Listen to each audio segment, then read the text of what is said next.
বাংলাদেশ জাতীয় ফুটবল দলের জার্সিতে খেলতে আর কোনো বাধা নেই সোমের। এই কানাডা প্রবাসী ফুটবলারকে লাল সবুজের হয়ে খেলতে অনুমতি দিয়েছে ফিফা। পাসপোর্টের আনুষ্ঠানিকতা পূরণ হওয়ার পর গত সোমবার তার অনুমতির জন্য ফিফার পোর্টালে আবেদন করেছিল বাফুফে। সবকিছু ঠিক থাকলে এশিয়ান কাপ বাছাইয়ের আসন্ন ম্যাচে সিঙ্গাপুরের বিপক্ষে দেখা যাবে এই কানাডা প্রবাসীকে।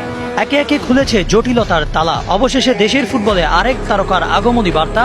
বাংলাদেশের জার্সিতে সোমকে দেখার অপেক্ষা ফুরালো অবশেষে। লাল সবুজের হয়ে খেলতে ফিফার অনুমতি পেলেন এই কানাডা প্রবাসী।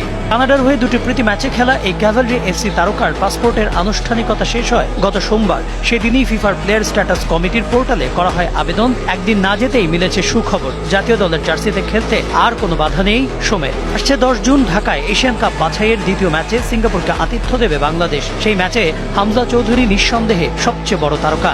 এবার সবকিছু ঠিক থাকলে তার সাথে যুক্ত হচ্ছেন সমিত। এতে আরো শক্তিশালী হলো বাংলাদেশের মিডফিল্ড। বাংলাদেশ ফুটবলের ত্রাতা হিসেবে হামজার পর মিললেও সোমকেও এই তারকারাজিতে যদি কিউবা মিচেলও আসেন, তবে এশিয়ান পরাশক্তিতে পরিণত হওয়াও অসম্ভব হবে না বাংলাদেশের জন্য।